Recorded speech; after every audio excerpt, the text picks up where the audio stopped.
IPL 2025 के mega auction में अगर किसी टीम की ऑक्शन स्ट्रेटजी से मैं बहुत ज्यादा सरप्राइज हुआ तो वो थी लखनऊ सुपर जायंट्स। देखो एलएसजी ने जब जहीर खान को अपना मेंटोर अनाउंस किया था तो इस चैनल पर मैंने उनकी बहुत ज्यादा तारीफ की थी कि भाई मुंबई इंडियंस की ऑक्शन स्ट्रेटजी का बहुत बड़ा वो हिस्सा रहते थे।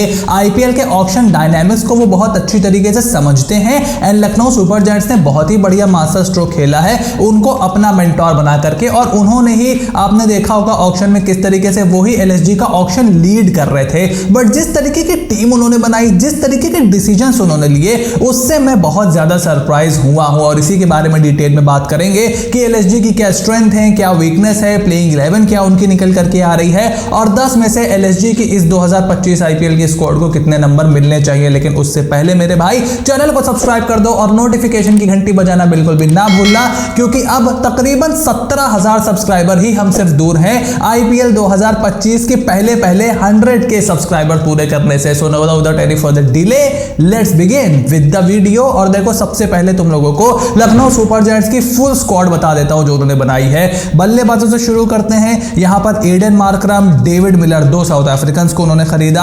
आयुष बदोनी को ऑब्वियसली उन्होंने रिटेन किया था। देन हिम्मत सिंह, मैथ्यू ब्रेट्सकी और विकेट कीपर बल्लेबाजों में ऋषभ पंत जो कि आईपीएल इतिहास के सबसे एक्सपेंसिव प्लेयर बन गए हैं। उसके अलावा निकोलस पूरन जिनको उन्होंने रिटेन किया था और आर्यन जोयाल इस टीम में बने हुए हैं। और बल्लेबाजों को देख करके ये साफ आपको समझ में आ जाता है कि यहां पर बहुत ज्यादा कंसंट्रेट किया है लखनऊ सुपर जायंट्स ने। देखो ऋषभ पंत के जब प्रेडिक्शन की बात आ रही थी, कोई सीएसके की बात कर रहा था, कोई पंजाब किंग्स की बात कर रहा था, कोई आरसीबी की बात कर रहा था, बट आई एम श्योर किसी ने भी दूर दूर तक नहीं सोचा होगा कि लखनऊ सुपर जायंट्स उनके पीछे जाएगी। और चलो जाएगी तो फिर भी समझ में आता है इतना बड़ा अमाउंट 27 करोड़ रुपए उन पर खर्च कर देगी। That was at least for me totally unprecedented. और केएल राहुल के रिप्लेसमेंट के तौर पर उनको वो लेकर के आए हैं। उसके बाद ऑलराउंडर्स की तरफ चलते हैं तो यहां पर देखो मिचेल मार्श को उन्होंने खरीदा है और अब्दुल समद को खरीदा है। शाहबाज अहमद को लेकर के आए हैं। युवराज चौधरी, अर्शन कुलकर्णी को दोबारा खरीदा है, गुड टू सी। और राजवर्धन हंगरगेकर को देख करके मैं लखनऊ सुपर जायंट्स में बहुत ज्यादा खुश हूं। एक समय पर अनसोल्ड चले गए थे, मैं तो डर गया कि भाई क्या रिसर्च कर रही है आईपीएल की टीमें आजकल, लेकिन गुड टू सी कि राजवर्धन हंगरगेकर वहां पर हमें दिखाई दे रहे हैं। फिर बॉलर्स की तरफ चलते हैं। मयंक यादव, मोहसिन खान जिनको रिटेन किया गया था। 8 करोड़ में आकाशदीप आए हैं, आवेश खान आए हैं। उसके अलावा Akash Singh, Shamar Joseph, Prince Yadav. Spinners में यहां पर रवि बिश्नोई, मणिमरन सिद्धार्थ और दिग्वेश सिंह को यहां पर लखनऊ सुपर जायंट्स ने अपनी टीम में शामिल किया है। तो देखो बॉलिंग लाइनअप पूरी तरीके से इंडियंस पर फोकस की गई है। यहां पर मयंक यादव, मोहसिन खान, आकाशदीप, आवेश खान, इन चारों के इर्द गिर्द आपको दिखाई देगी बॉलिंग यूनिट। और उसके अलावा राजवर्धन हंगरगेकर का अगर आप नाम जोड़ दो तो इन 4-5 बॉलर्स को ही मोस्टली आप खिलाते हुए देखोगे। शामार जोसेफ तो मुझे लग रहा है थोड़ा सा बिडिंग वॉर बढ़ाने के लिए एलएसजी ने लिया था, लेकिन फिर वो आ गए, उनकी टीम में कुछ रिएक्शन मतलब बड़ा दमदार दिखा नहीं था। स्पिन अटैक अच्छा मुझे दिखाई दे रहा है, रवि बिश्नोई और सिद्धार्थ वहां पर दिखाई दे रहे हैं। उसके अलावा काफी सारे स्पिन बॉलिंग के ऑलराउंड में भी विकल्प हैं। इनफैक्ट आप ऑलराउंडर्स में एडन मार्करम और रवि बिश्नोई को भी ऐड कर सकते हो। तो देखो लखनऊ सुपर जायंट्स की सबसे पहली स्ट्रेंथ जो मुझे दिखाई दे रही है वो है स्ट्रॉन्ग स्पिन हिटर। एलएसजी ने जो अपनी बैटिंग यूनिट बनाई है, इनफैक्ट जो पूरी स्क्वाड बनाई है, वो इकाना की स्लो विकेट और बड़े मैदान को ध्यान में रख करके बनाई है। वहां पर आपको देखो इंडियन स्पिन हिटर तो दिखते ही हैं। आयुष बदोनी ठीक ठाक स्पिन को खेल लेते हैं और ऋषभ पंत से भी आप एक्सपेक्ट करोगे कि अगर वो थोड़ा सा ऊपर बल्लेबाजी करने आए तो स्पिन को ठीक खेल सकते हैं। और लेफ्ट हैंडर ओरिएंटेड ये टीम है। यहां पर ऋषभ पंत है, निकोलस पूरन है, डेविड मिलर है और जो ओवरसीज इनके 2 बड़े भाई हैं एडन मार्करम और डेविड मिलर, वो भी हमने देखा है कि भारतीय परिस्थितियों में ठीक ठाक रन बना सकते हैं। खास करके डेविड मिलर तो लोअर डाउन द ऑर्डर अच्छे रन बना सकते हैं। और Nicholas Pooran is one of the most dangerous spin hitter on the planet और वो पेस को भी अच्छा खेलते हैं एक बार जब सेट हो जाते हैं। और डेविड मिलर के आने से आप ऋषभ पंत और पूरन दोनों को थोड़ा सा ऊपर बल्लेबाजी यहां पर करवा सकते हो। सो वो इनकी एक बड़ी स्ट्रेंथ है। उसके अलावा यंग इंडियन टैलेंट इनके पास बहुत अच्छा है। देखो मोहसिन खान और मयंक यादव को यहां पर इन्होंने रिटेन किया था।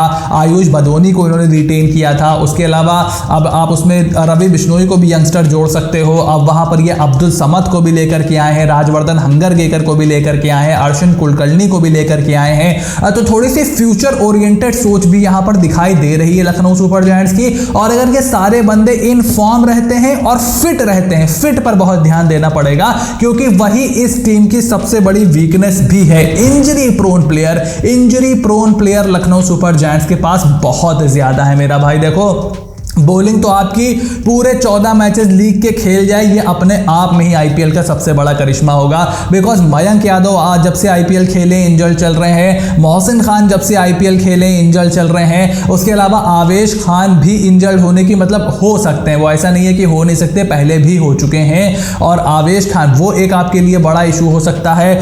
उसके अलावा मिचेल मार्श एक बहुत बड़ा इंजरी प्रोन प्लेयर आपने लिया हुआ है। सो काफी सारे इंजरी प्रोन प्लेयर यहाँ पर हैं। और मयंक यादव, मोहसिन खान, अगर ये दोनों बंदे इंजर्ड हो जाते हैं तो भाई आप बॉलिंग करवाओगे किससे? पिछली बार तो फिर भी आपके पास युद्धवीर सिंह चरक थे, यश ठाकुर थे, आप थोड़ा बहुत काम चला लिए थे मोहसिन खान और मयंक यादव जब अनअवेलेबल होते थे। But right now I do not see any player, और यही इस टीम की एक बड़ी कमी दिखाई दे रही है मुझको। उसके बाद इनएक्सपीरियंस है, फास्ट बॉलिंग बहुत ज्यादा। देखो मयंक यादव का ये दूसरा सीजन होने वाला है, मोहसिन 3 सीजन जरूर खेल चुके हैं लेकिन वो कोई सीजन पूरा खेलते नहीं है और अभी भी वो इंटरनेशनल प्लेयर तो है नहीं, सो उनको भी आप उसी कैटेगरी में रखोगे। उसके अलावा देखो आवेश खान इन एंड आउट रहते हैं इंडियन T20 टीम से, सो उनको भी मैं उसी कैटेगरी में रखने की यहां पर देख रहा हूं। सो और शामार जोसेफ आपके पास हैं, वो भी कोई बहुत बड़ा ओवरसीज बॉलर नहीं है। ओवरसीज बॉलर तो अच्छे हैं ही नहीं आपके पास, आपने लिया ही नहीं। पहले एटलीस्ट आपके पास मार्क वुड हुआ करते थे, नवीनुल हक हुआ करते थे, उनको आप ले सकते थे, बट वो नवीनुल हक तो बेचारे अनसोल्ड ही चले गए। सो वो एक बहुत बड़ा इशू लखनऊ सुपर जायंट्स के सामने आने वाला है, क्योंकि देखो एकाना की धीमी पिच बड़े ग्राउंड में तो फिर भी ये आपको खींच देंगे। जब आप चिन्ना स्वामी में, वानखेड़े में, उसके अलावा दिल्ली में, उसके अलावा पंजाब में, ईडन गार्डन्स में जाओगे, ये बॉलिंग बहुत मार खाने की तथा रखती है। और लैक ऑफ बैकअप्स भी इस टीम की एक बहुत बड़ी कमी है। देखो मिचेल मार्श का बैकअप आपके पास क्या है? I don't see any backup. उसके अलावा एडन मार्करम का बैकअप आपके पास क्या है? मैथ्यू ब्रेट्सकी, जिनका कुछ भी मतलब हमें नहीं पता है आईपीएल का क्या सीन होने वाला है।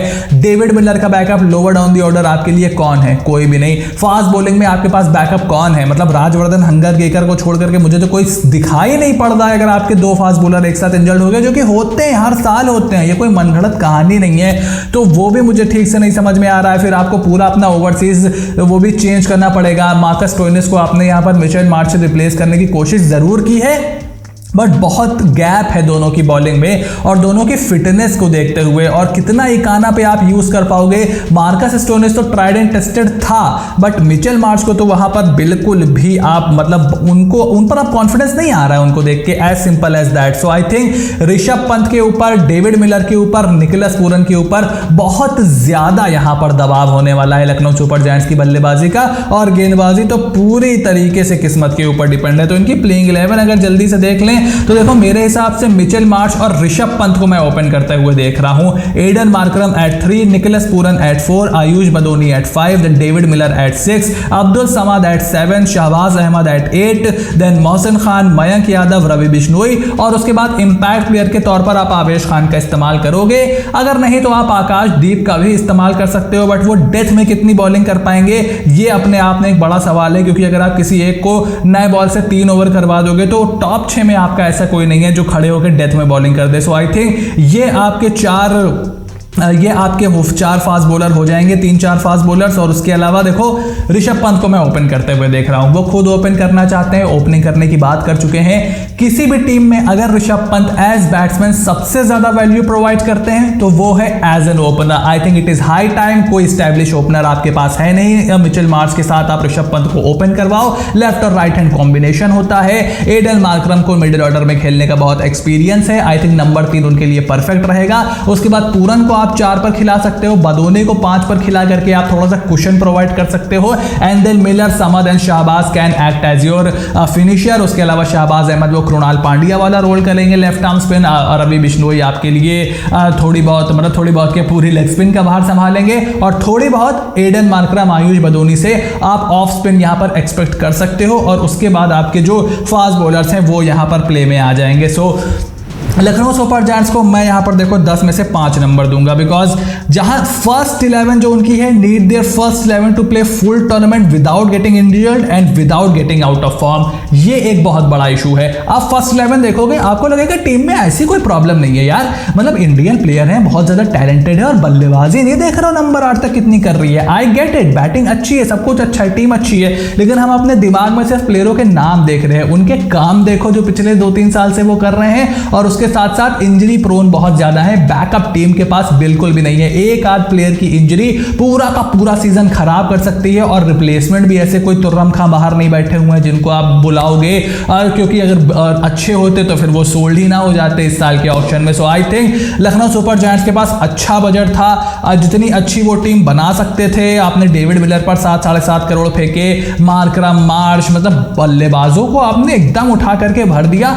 और गेंदबाजों की तरफ आपने ध्यान ही नहीं दिया। This was the time you could have at least bought a couple of good overseas bowler, but they totally messed that up. So मैं सिर्फ यहाँ पे 10 में से 5 नंबर देने वाला हूँ लखनऊ सुपर जायंट्स को। 5 उनकी बल्लेबाजी के दिए हैं, 5 उनकी गेंदबाजी के काट लिए हैं। तो आपके हिसाब से लखनऊ सुपर जायंट्स ने इस साल के ऑक्शन में कैसा प्रदर्शन किया है मुझे कमेंट बॉक्स में लिख करके जरूर बताओ। चैनल को सब्सक्राइब करो, नोटिफिकेशन की घंटी बजाना बिल्कुल भी ना भूलना, ताकि ऐसी कोई भी वीडियो तुमसे बिल्कुल भी मिस ना हो। Stay tuned and I will see you soon in the next video.